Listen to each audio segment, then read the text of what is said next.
Hello, my name is Erin Tillman, an Associate Director at the Hoover Institution, and we'd like to welcome you to today's webinar organized by the Hoover Institution's Center for Revitalizing American Institutions, also known as RAI.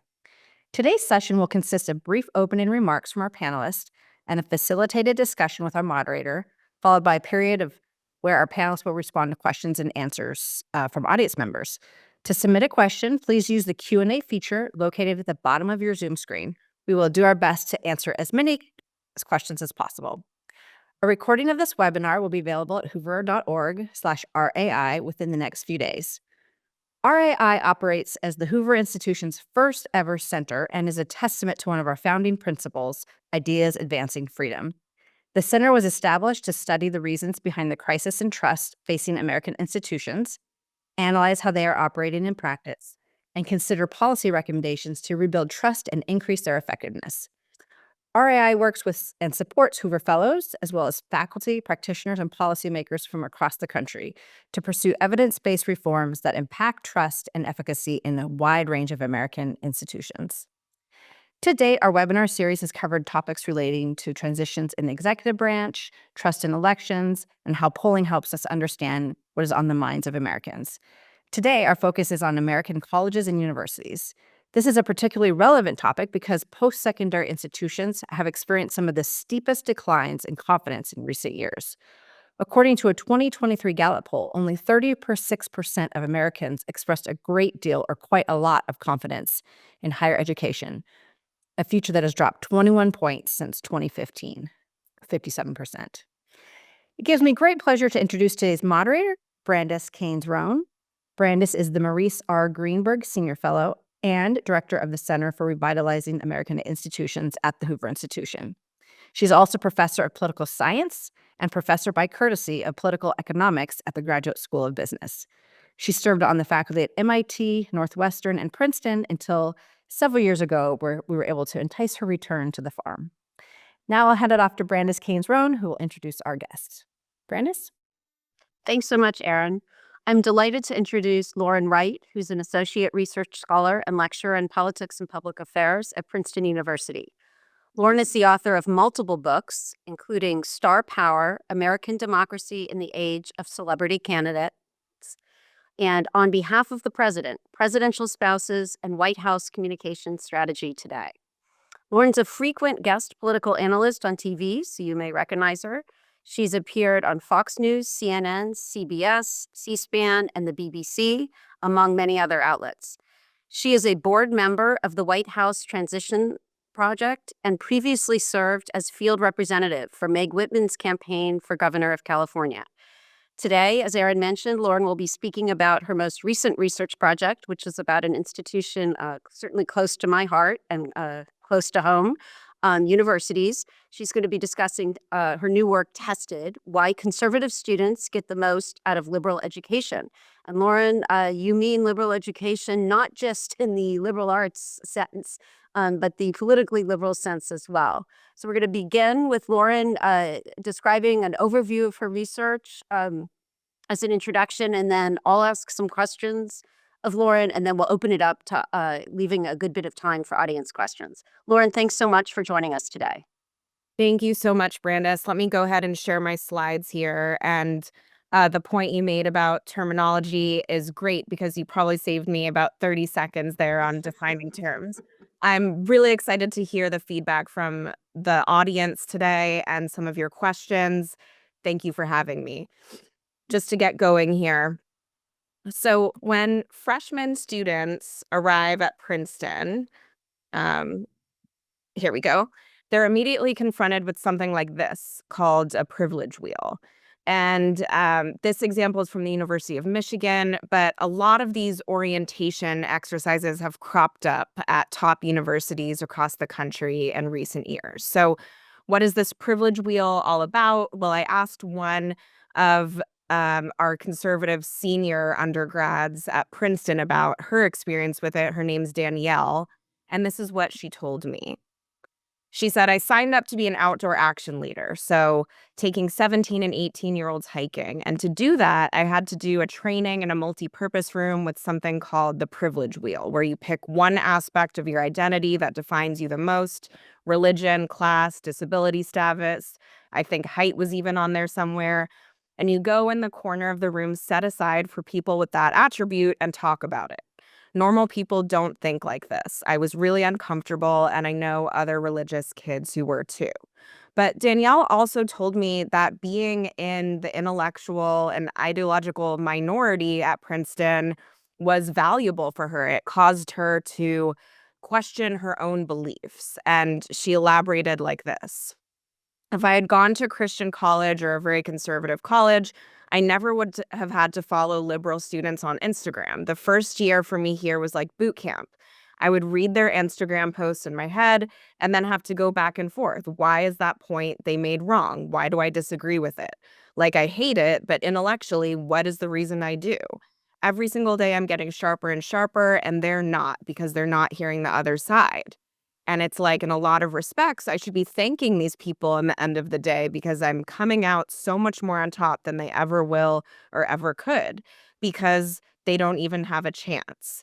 How can you have a good argument against an argument you've never heard before? And experiences like Danielle's inform the thesis of my book in progress. Basically, elite universities are unwelcoming to conservatives. Conservative students face social and intellectual challenges because of this. They're constantly made to defend their views because they're in the minority. And so, ironically, they develop these skills and this knowledge that liberal students don't. They become, for example, more perceptive and self aware, more resilient, more prepared for class debate and discussion. And so, in a nutshell, conservative students are getting more out of the college experience than liberal students. And just to put a fine point on this, conservative students are in the severe ideological minority. They make up about 19% of college students nationwide, compared to 48% of college students, which identify as liberal. And these data are from the Foundation for Individual Rights and Expression, that keep tabs on about 300 colleges and universities across the country consistently. And perhaps because of this, conservatives are much more likely to self-censor than liberal students in a variety of settings: in classroom discussion, with other students, with professors. It's not the majority of conservative students. It's about 14 to 16% who say they do this regularly, but it is much higher than liberal students at about 4 to 6%. And what's also interesting is conservative students appear to be more open to opposing points of view to their own. So here, Fire asked college students, which of the speakers with the following extreme views would you be okay with having on campus? And so you can see that for speakers with left-leaning extreme views, both liberal and conservative undergraduates support having those speakers on campus. But for speakers with right-leaning extreme views, it's really only the conservative students who are open to hearing those. Liberal students are not. And my book's the first in-depth ethnography of conservative students, detailing these sort of silver linings of hostile environments and elite liberal spaces, one of which is this open-mindedness that we seem to see in national surveys. To be clear, this idea that university campuses have left-wing bias is not new. For example, Greg Lukianoff and Jonathan Haidt say in their book, Coddling of the American Mind, something's been going wrong on many college campuses in the last few years. Speakers are shouted down. Students and professors say they're walking on eggshells and they're afraid to speak honestly. Keith Whittington similarly says in Speak Freely, free speech is under attack at colleges and universities today. Conservative students and professors often find themselves beleaguered.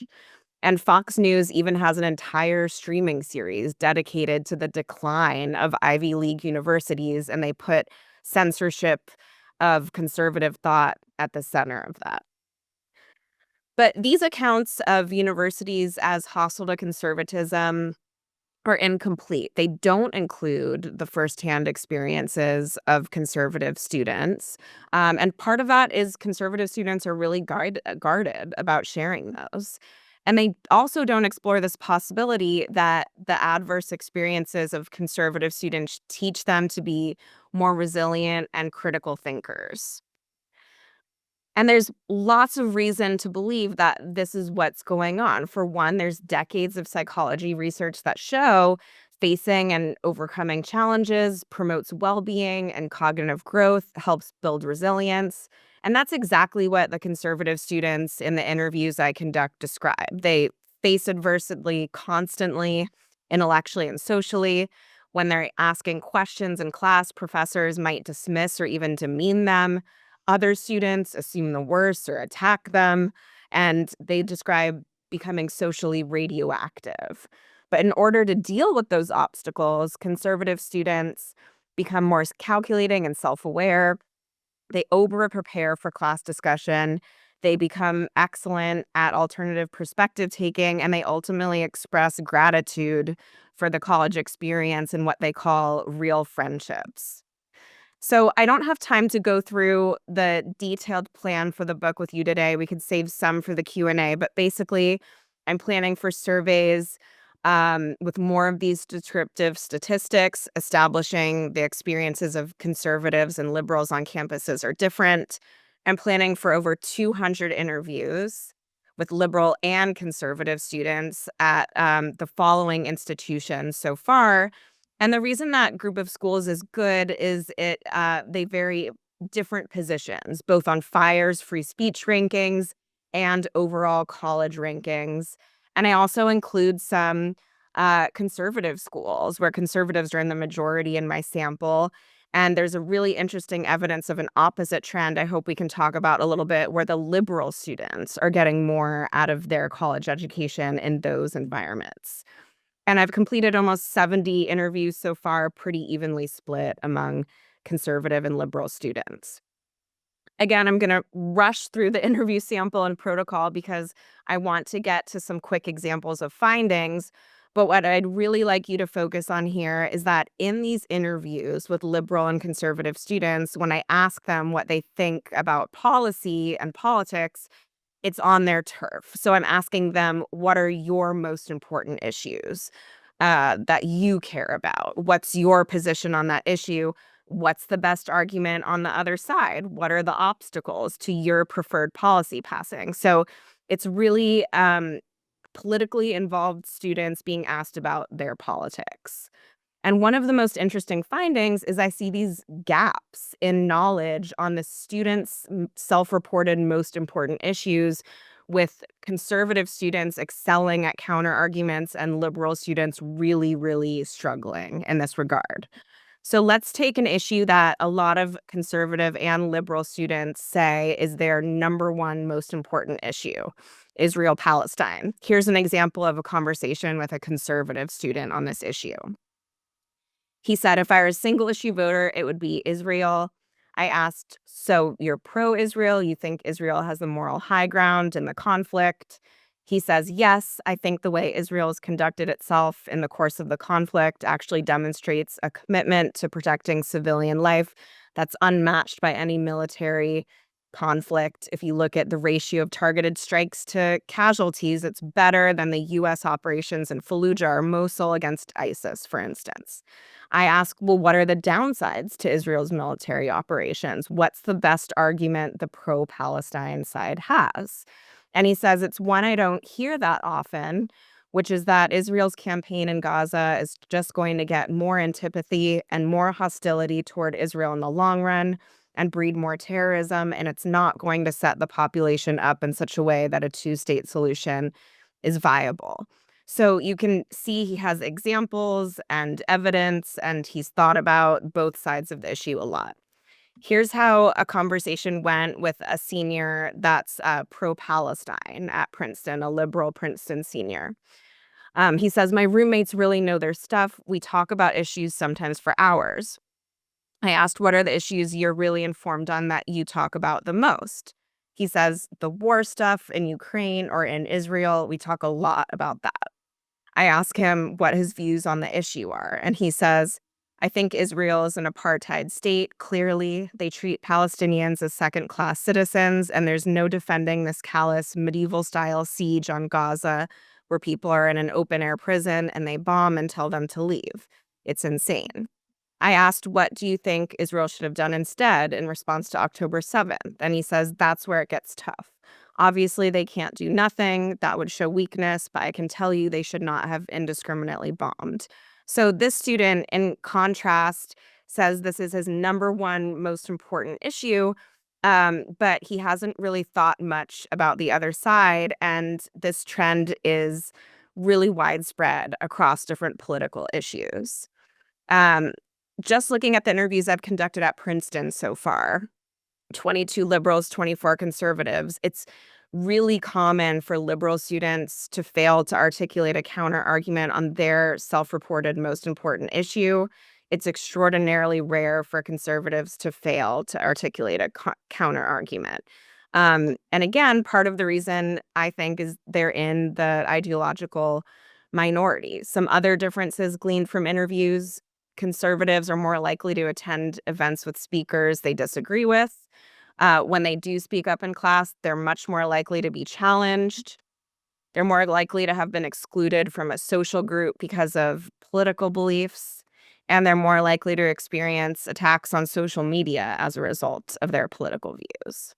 And so to summarize here, conservative students in elite college settings constantly are exposed to different points of view, and they're made to defend theirs. Liberal students are not. Interviews with liberal students point to many downside, one of which is that they're unfamiliar with and sometimes caught off guard by counter arguments.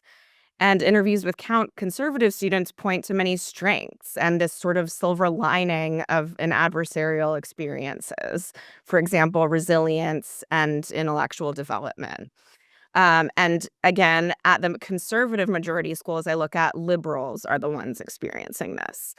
I think these findings have really important implications for life after college, and hope we can talk about that more, but particularly for students that want to go into politics and government. Thank you so much. I'll stop sharing my slides. Lauren, thanks so much for that terrific overview. So I'm going to ask a few questions, and this is a great time for those of you who haven't yet written in to the Q&A or chat to start writing in and share your own questions for Lauren over the next period. Lauren, so your findings on the one hand, as you say, have this silver lining, right? That conservative students get more out of their education because they're challenged. It seems like a fairly straightforward implication would be that all students, whatever your political beliefs or background, should receive some sort of challenge to those beliefs. Yep. That sort of seems like there's a particular group of students who aren't particularly experiencing that. What should universities and colleges do to make that happen? I think actually one of the easier fixes, Brandice, is in the classroom. There are many well-meaning professors who just really struggle not to wear their personal politics on their sleeve. But when that happens, when you share your personal political views with students, it's easy for them to assume there's a privileged point of view or a preferred point of view, and it really stifles the ability or openness of students to sharing their own views. And actually, something like this just happened in my master's level class earlier this week. I'm teaching women in politics this semester. And one of my students said, um, you know, one of the biggest problems is we have a patriarchal society. And that it might sound like a given to some people, but I asked her, what do you mean by that? What are the hallmarks of a patriarchal society? How do you know we're in one? Can we measure those attributes?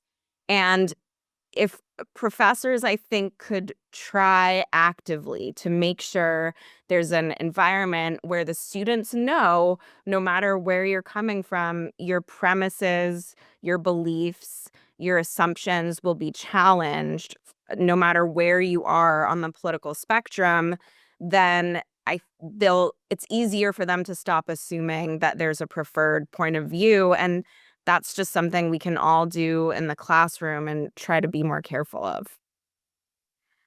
Okay. Yeah, no, I'll certainly agree there that faculty should be doing that. And maybe there should be more. I mean, it's sort of a question. At some business schools, for instance, faculty, um, the way, because of the kind of biases from teaching evaluations, what some business schools do is the faculty actually sit in and evaluate other faculty. Of course, we need to make sure the evaluators agreed with the system you proposed. Sure. But but some sort of incentives to take this on. Okay, so an interesting part of your study is this kind of counterpoint at universities or colleges such as Hillsdale or universities such as BYU, right? That liberal students get more there. So, as a social scientist, right, I sort of wonder. Okay, there's some element of selection here. No one's really forcing whether it's the liberal students to go to Hillsdale or the conservative students to go to, Princeton or Harvard. So, how might that affect the sort of silver lining aspect of your results? Or are you concerned about that? Or have you done things, how should we interpret the kind of selection issues? That's a really good question. Well, I think with this type of research, there's pros and cons to an ethnographic study. On the one hand, I get really in-depth accounts during these interviews. I can switch on a dime if I do want to dig into something a student said. I can reframe the question or ask an additional question, but I do want to do a nationwide representative survey to combat some of these selection issues. The second part is, yes, the worst fear of the selection issue you're talking about is that I happen to be getting really smart, really special types of conservative students, for instance, at a school like Princeton, and at Hillsdale, a really special, more intellectually elite student that's liberal at Hillsdale. And so I really try to focus on within school differences between Right. liberals and conservatives, making sure within schools those conservatives are comparable and the liberals are comparable. And actually within schools, I do have data on things like grades and SAT scores, and they're very, very consistent within the schools. I also have relative gender balance within schools, for instance. So there's some protection there, but I do want to do a wider study to combat some of those issues and hopefully make the conclusions more generalizable. But where I am in the research right now is I think the ethnography is really helpful for theory building. And then if hopefully I do this larger survey, I can ask more questions and the interviews can inform what should be on that questionnaire. Yeah, that sounds great. That sounds great. Yeah, I mean, obviously, one of the concerns you hear from the right is sort of the indoctrination concern, right? Yeah. So I mean, so it's you find it seems a lot of resilience, and I would think that if all colleges were like Hillsdale, you might not picking on but if all colleges had a conservative plan, I would assume liberals might have similar concerns about whether. So it's sort of interesting that in your case, it seems that you find resilience. Though I realize the purpose of the study isn't to kind of tease that out. Yes, It's but really I mean, it is helpful. I think that, that I do believe it's something about being in the experience of the minority. And I don't like want to get into the exercise of comparing the Princeton and Hillsdale students, for instance, but the fact that the liberal students at a school like Hillsdale are having a similar experience to yeah, the conservatives at Princeton, I think is interesting. Yeah. definitely, definitely. Okay, so you presented some data that was a lot more heartening than a lot of the data I've seen about censoring their views. So that I actually I'm less. I think it as we both know, this can be a survey question. Kind of what are you prompting? So FIRE, which you cited in some of the slides, the Foundation for Individual Rights and Expression. I mean, they ask about whether you're censoring yourselves once or twice a month. So that, maybe that's not in many people's minds, a regular censorship, but they find that over half of those at Harvard, which ranks low in their rankings, so this is half the, you know, in terms of free speech, are censoring themselves once or twice a month. And, at Harvard, the ratio of liberals to conservatives is pretty high, right? So the censorship isn't only coming from conservatives. Mhm. In this case, it's also coming from from liberal students. I mean, what do you think universities should do to encourage an atmosphere that would make students more comfortable expressing their views? You mentioned something earlier inside the classroom where it wouldn't even have to be their views. It could even be just an intellectual argument, right? And trying something out. But outside the classroom, do you think there are things universities can do to foster that atmosphere? Is that just sort of beyond the purview of what you can do? Like if it's, if you've got an 8-to-1. I know it nationally it may be 4-to-1, but if the ratio on some of these campuses is 8-to-1, it's just kind of, well, that's the way it goes. Minorities It's shouldn't. even worse. Not that I want to qualify it in a normative way, but actually, the most recent stats I saw from Harvard's Crimson newspaper were 6.5% of the undergrads identified as conservative. Yeah. Over 70% identify as liberal. And then there is this moderate 25% chunk who identify as moderate. And I think, as you so aptly state, those are probably some of the students that are also self-censoring. Well, it's over 50%. So I agree. Grits are definitely doing it. It's every group, for sure. And I think a lot of these reforms at the university level vary in ease and feasibility. Something else I think would help tremendously is if more universities adopted institutional neutrality. I think it really sends a message to students that there's not a campus orthodoxy. And it's really important to see that from the start. We also know from surveys like Pew that the public really feels that students are not being fairly admitted to universities, faculty are not being fairly hired at universities, and maybe faculty should take more of an interest in these orientation programs like the one I mentioned at the very beginning that might be administered by staff members, perhaps not based in rigorous research about what best acclimates you to the campus or um, to the university environment. And so there are university policies and programs. I think it's very fair for faculty to look at, even if it's not something they see as part of their day-to-day job, like being in the classroom is. Yeah. Yeah. Yeah. Yeah. Certainly agree. We've got a lot going on in DC right now. Sure, you've noticed, and many of our audience, I'm sure our audience has noticed, in general, but regarding higher education, as well. Um, Given your findings, how would you try to defend what universities do well? To those who basically are saying, "Hey, they're just too politicized. We shouldn't be funding them in the way we're funding them." And or are there, things you might do to change? You just mentioned some to kind of address the underlying critique. Because I think, you never know. Politicians can say things and then they get fixated on another priority, even if they mean it. But these seem like pretty big statements. And so, universities may be in for a big political fight. What are your thoughts there? Yeah, I do understand a lot of the public mistrust of universities. I understand where that's coming from. But it's such a shame that there's this view that what's happening on universities is primarily indoctrination, because really the purpose of a university is to teach students how to reason so they can resist indoctrination. And so they can question the environment around them.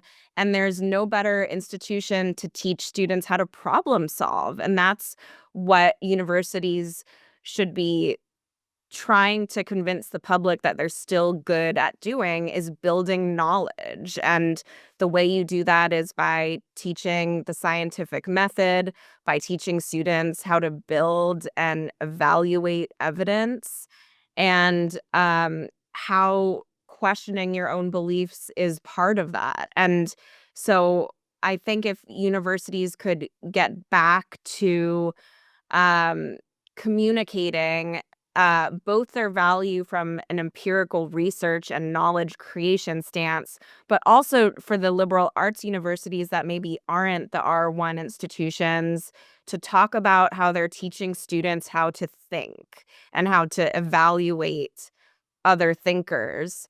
That's an extremely valuable life skill, no matter what industry you're in, even if you're not going to be an empirical researcher as part of your career. Excellent. So we have a lot of questions coming in. This is such a great topic and fascinating research. So I want to start to ask so that the audience can get these questions in. So one question that's come in is whether universities might require debate classes at the university level. And that question refers as well to the fact that high school, students are now coming in from high school often with, your research is about universities, but some students have had, maybe a lack of debate in high school as well. And so universities are sort of encountering students who already might think that um, what a university education is say parroting about the teacher's views. I guess, sort of two parts to it. Would requiring some sort of debate, maybe if not a class within the class, some sort of taking the other side in the classroom be helpful? And how do we think about what's going on in high schools, or have you encountered in your interviews any kind of evidence or thoughts about that? That's a great question. That could be a great exercise if it's administered fairly and there aren't certain questions that are off limits. The what happens with debate clubs, especially on elite university campuses like Princeton or Yale, for instance, is there's only a small group of students that uh, really want to engage in that exercise, that participate in those clubs. But if it's something every student has to do in a classroom, I think that's a great skill. One of the fears students have, and I didn't have as much time to talk about this during the presentation, but they often worry uh, about getting engaged in some sort of debate, even if it's in a formalized setting, because they worry about the social repercussions. And so I think what's helpful about requiring some sort of debate style seminar or an exercise in class is the professor assigned it to you and you must participate. Yeah. And that might protect students from being embarrassed by holding a certain viewpoint, especially if they're being assigned to take a certain side. I could definitely see the value of that. High schools, I don't have as much research on. The students I interview come from a variety of high school backgrounds, but there are many of the same um, issues at play, especially for seniors and juniors at high school, where students are scared to speak their mind. Their teachers make a point of view that they have clear.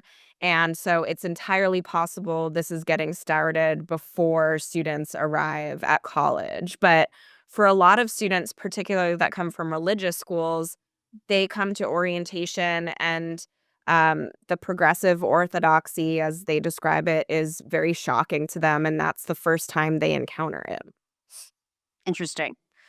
Um, we have a question about whether there were kind of different types. There are students who might sort of hear the other side, and maybe they I don't know if moderate's the right word. That's actually not the questioner, but compromise is the word used by um the audience member.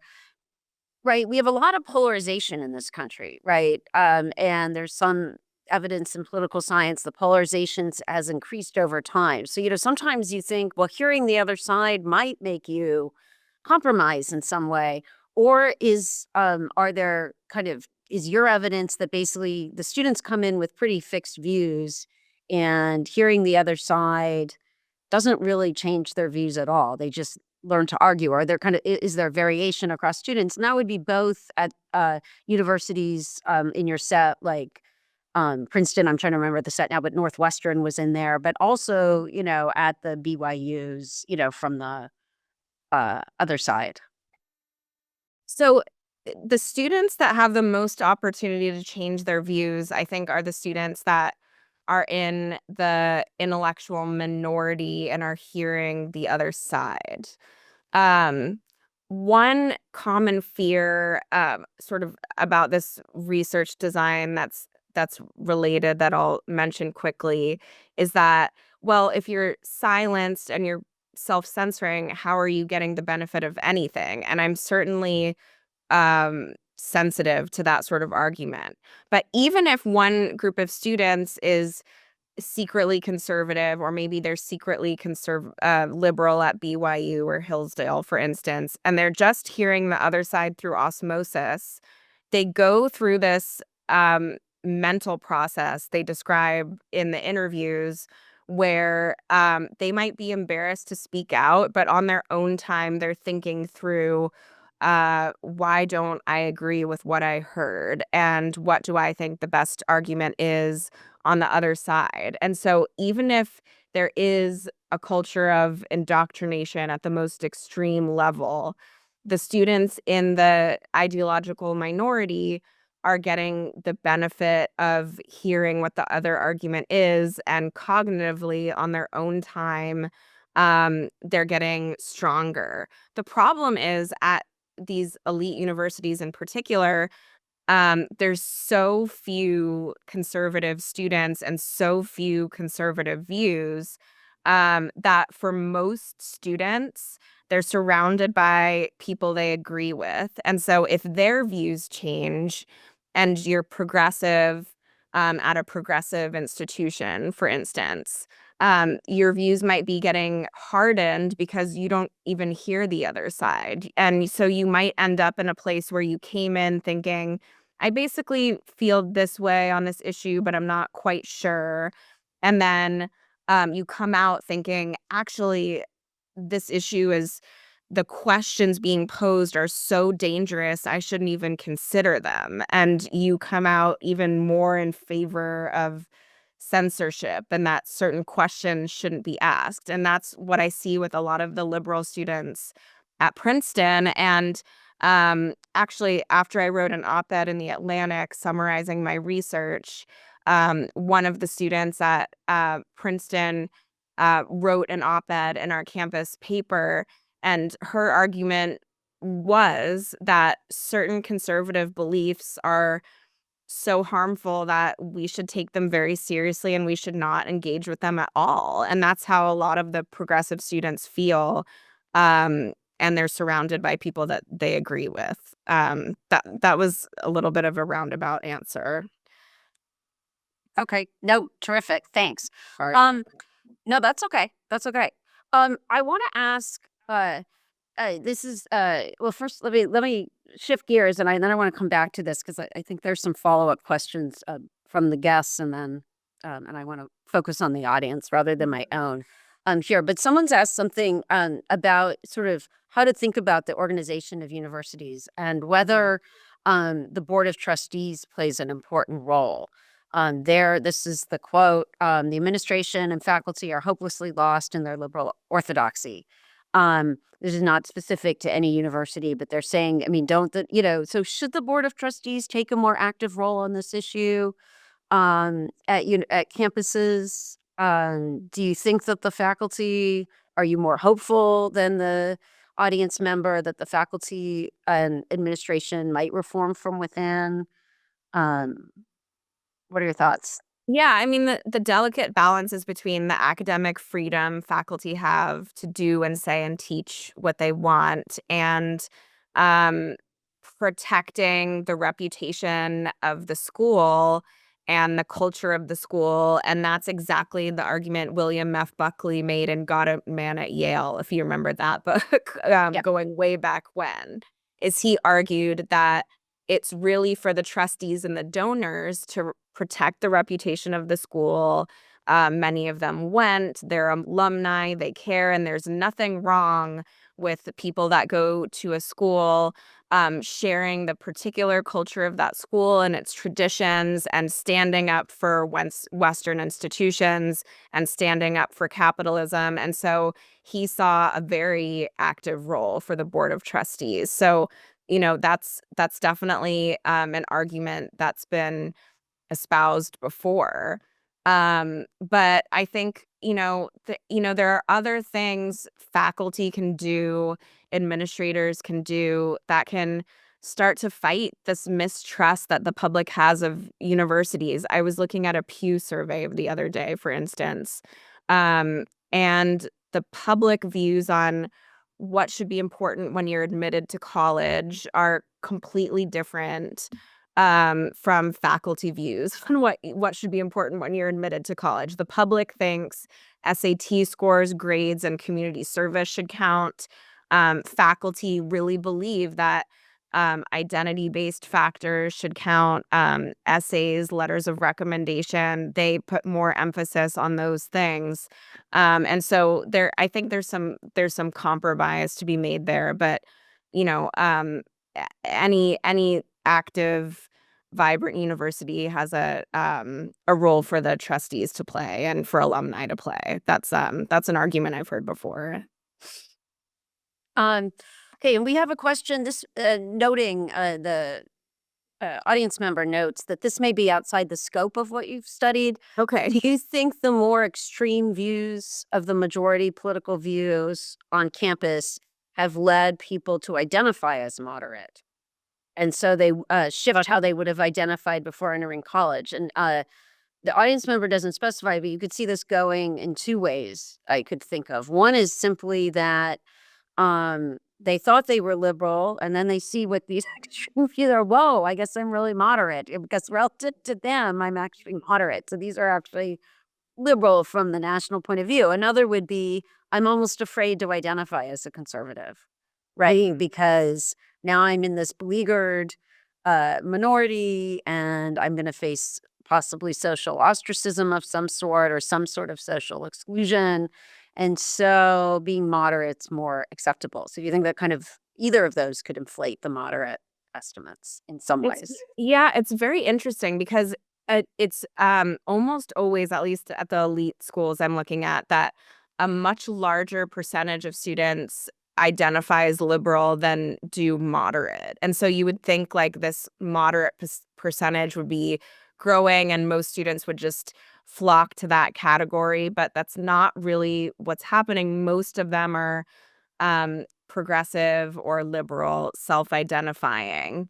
I do find anecdotal evidence of both. There are students that see what's going on campus and moderate their views, and there are a lot of students that are afraid to say they're conservative. And we just had the eating club process and recruitment and initiation that's called Bicker at Princeton take place over the last few weeks, and the students were telling me that they really try to hide their political views because socially it has such severe repercussions. But once you get out of college in the real world, I do still think, I don't think being socially ostracized is a good thing. I'm completely on board with, the sentiment that these are terrible things that are happening to conservative students. But they do excel at communicating with other students, at seeing the other side, and they do get more real world skills, it seems, on average in that regard, from these bad experiences. So anecdotal evidence of both of those possibilities you mentioned, not widespread enough for me to say that it's overwhelming in one direction or the other.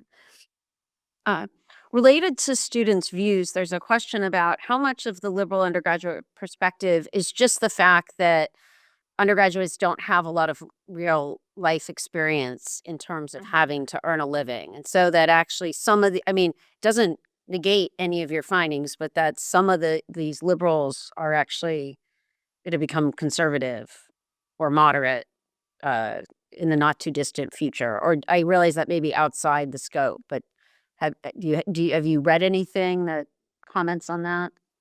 I mean, it's just a common it's a common theme in our political culture that as you get older, you get more conservative. And the Wall Street Journal just had an analysis that says more people are Republican now than ever before, and they have the slight edge on party ID this last election Yep. cycle. Yeah. What are the implications of that? So I do think there are interesting trends society wide.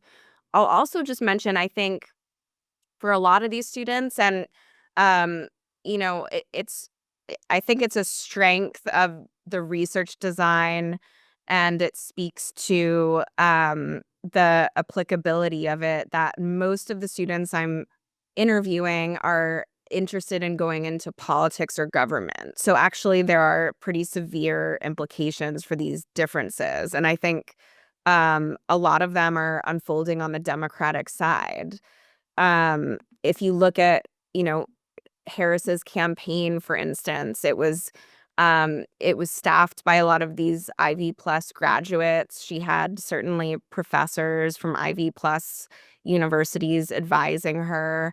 And there's an argument to be made that universities are part of the reason that campaign wasn't very in touch with the views of the public. I also just think, you know, elite universities are still really important because we know almost 25% of Congress is made up by Ivy Plus graduates. It's 75% of the Supreme Court. It's a little less than 11% of Fortune 500 companies are led by Ivy Plus graduates. And so if you have this experience where the liberal students are coming out so underprepared and unaware of the other side, I think there actually are real implications. And I'll just tell one quick anecdote from one of my interviews with a liberal student that graduated from Princeton, and now she works trying to get Democrats elected.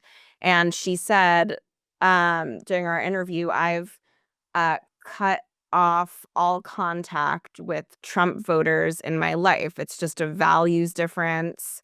I can't communicate with those people, and there's no value in doing so. Well, it was very striking to me because again, she works in politics and it is her job to defeat Republicans. And it's really hard to defeat Republicans if you don't know the Republican arguments and you don't talk to Trump voters. Yeah, that's certainly seems sensible and the case. Okay, we have a question about kind of putting aside the religious schools for the moment. Have you found that any of the elite colleges do a better job of respecting students' views who have conservative points of view? And if so, is this because of the faculty, the administration, the alumni, something about the student body, something else? Have you found some variation? I mean, I think there are bright lights at every campus. I mean, there are campus Republican clubs that are getting more popular than ever by some measures at schools like Harvard, because students sort of see that as their opportunity to look out for the other side and learn more about people that disagree with them. Um, Campuses do have active pro-life clubs. They do have active religious organizations.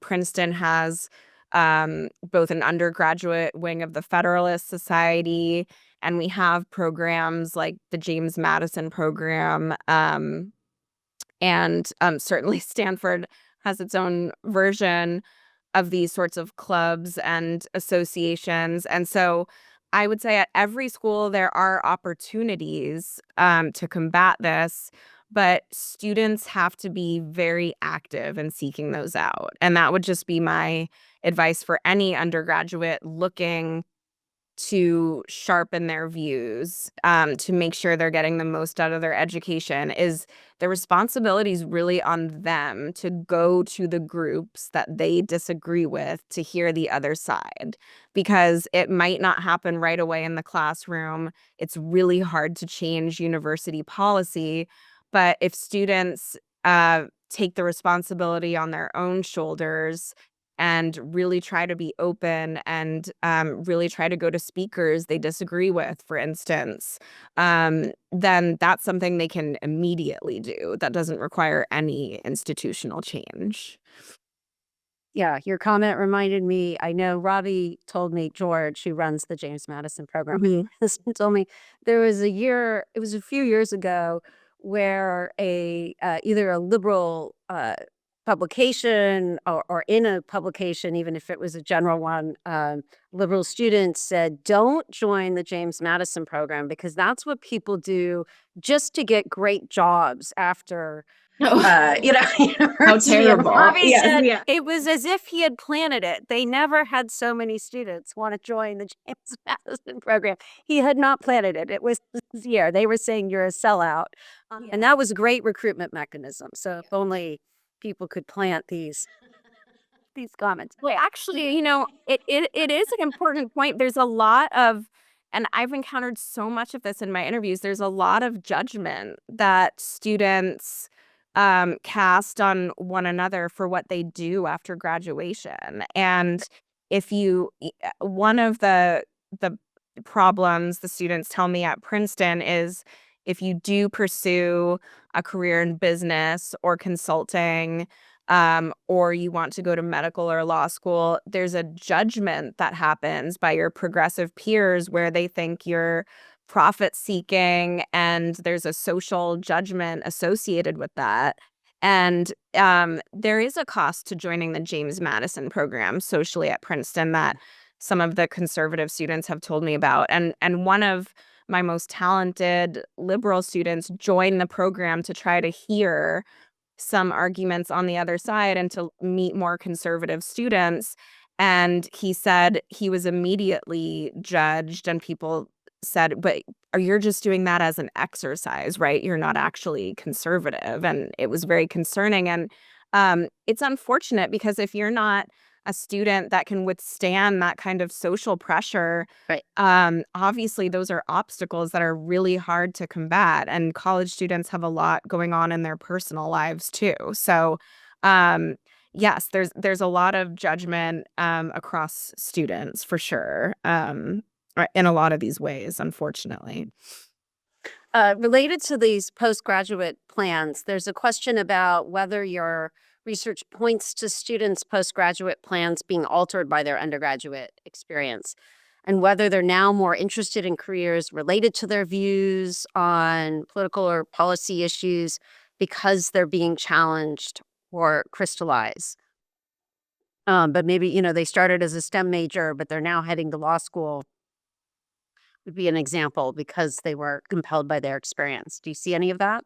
I haven't seen many examples of that, but I'm really interested in tracking the political career paths of the conservative and liberal undergraduates. And if you just look at it from, again, kind of um, the backwards direction, if you look at the college anti-Semitism and free speech hearings that brought down 3 university presidents, back in December 2023, and Elise Stefanik, a Republican Harvard graduate that had many of the same experiences as an undergraduate that I'm learning about while writing this book, I don't think it's very difficult to make the jump that a lot of the conservatives coming out of elite institutions are really well trained for careers in politics. And a lot of the liberal students who go to work in politics um, either are sort of met with a rude awakening that there's those really sharply trained conservatives and have to adjust for that. Or if you looked in an oversimplistic way, maybe that's the reason Democrats aren't winning a lot of elections lately. Our institutions are feeding staffers and advisors into mostly Democratic campaigns, but the Republican politicians trained at these schools are doing really well. And so it's an overgeneralization, I'm sure, but it is a question I'm really interested in just to see how their political careers shape up. Okay, we have, I think, time for one more question. Okay. We have a question from an attendee whose son attends what's been described as a slightly more conservative public university. Okay. And by the audience member's description, not an elite school like those you are studying. He's a liberal arts major and has on many occasions experienced verbal hostility to his counterpoints from professors in this case. Due to the professor's negative reactions combined with his personality, the son is developing more entrenched views, which is, of course, what I think a lot of a lot of psychology research would expect, although apparently the professors are not reading that or can't help themselves. But the audience member says that they would describe this as kind of entrenchment rather than resilience. Although I guess you could say the views are not changing. Instead, what the son is learning is how to play the game of publicly disowning. And the audience member wonders what your thoughts are. And I assume this is both about kind of what's resilience versus entrenchment. And then I think given the focus on the news of elite universities and kind of some of the policies that are targeting them particularly, it makes sense to focus on them. But, the question does bring out, are some of the problems even bigger? You could be at a slightly conservative public university that's not as elite. And you could be experiencing maybe less on the social side, but in the classroom, some of these same dimensions. Well, it's a really bad dynamic for professors, and I wish I could have talked about this a little bit more, but this is somewhat rampant among faculty too. If they're not routinely challenged, they don't have very good answers some of the times. My students tell me on questions they should really have much better answers too. And that makes students doubtful of academia. There's students who are turned away from that profession because they think it's intellectually dishonest and they think it's not serious. And that's very sad too. But for this other student, learning how to sort of hide your political views or not wearing them on your sleeve, it's really unfortunate that that's happening. But that is, I don't expect someone who's college age to go out in the world and shout from the rooftops their political views. And so they're kind of learning a lesson in a way that's disappointing for the institution that they're learning it at. And if you don't have a professor who is routinely challenged and thinks about their own beliefs critically, then yes, that possibility exists. You're not opening a student's mind. They come in with exactly what they had, but they think you're not a serious person and their views haven't changed at all. So I mean it's a point that's entirely possibly more widespread. Lauren, thanks so much. This has been terrific. Really appreciate it. I think we'll all look forward to your upcoming book. I'm going to turn things back to Erin, who I hope will remind us that we have several exciting webinars coming up during the spring, which relate broadly to these topics of free speech and higher education. We'll have Senior Fellow Eugene Volokh who will be doing a free speech webinar related to free speech, and then Senior Fellow Lieutenant General H.R. McMaster, who will be talking about developments in the field of history specifically on campuses. Thanks again, Lauren and Erin. Over to you. Absolutely. Thank you, Brandice. Thank you, Lauren. What a great discussion. We appreciate the audience for your great questions, and thank you for the events team for all your assistance. I want to remind you that this recording will be available on hoover.org event webpage in the next 3 to 4 days. And we encourage you to join the next event here at Hoover, the National Forum of Civic Learning Week, which is an RAI co-hosting with iCivics on March 13th. We're going to put a link in the chat, but you can also find that at hoover.org/events, Civic Learning Week National Forum. That'll be a great event. And then to what Brandice was speaking to on Wednesday, April 30th, from 10 to 11 a.m., we will have a discussion with Senior Fellow Eugene Volk and Jacob Machenga, the founder and executive director on the future of free speech and a research professor at Vanderbilt University. They will be discussing how foreign speech restrictions affect American free expression. We're going to also put a link into the chat about our next webinar series, Imagining American Institutions, where you'll find it. And I hope you will sign up so you receive all of these emails regularly. Have a wonderful rest of the day, and thank you for joining.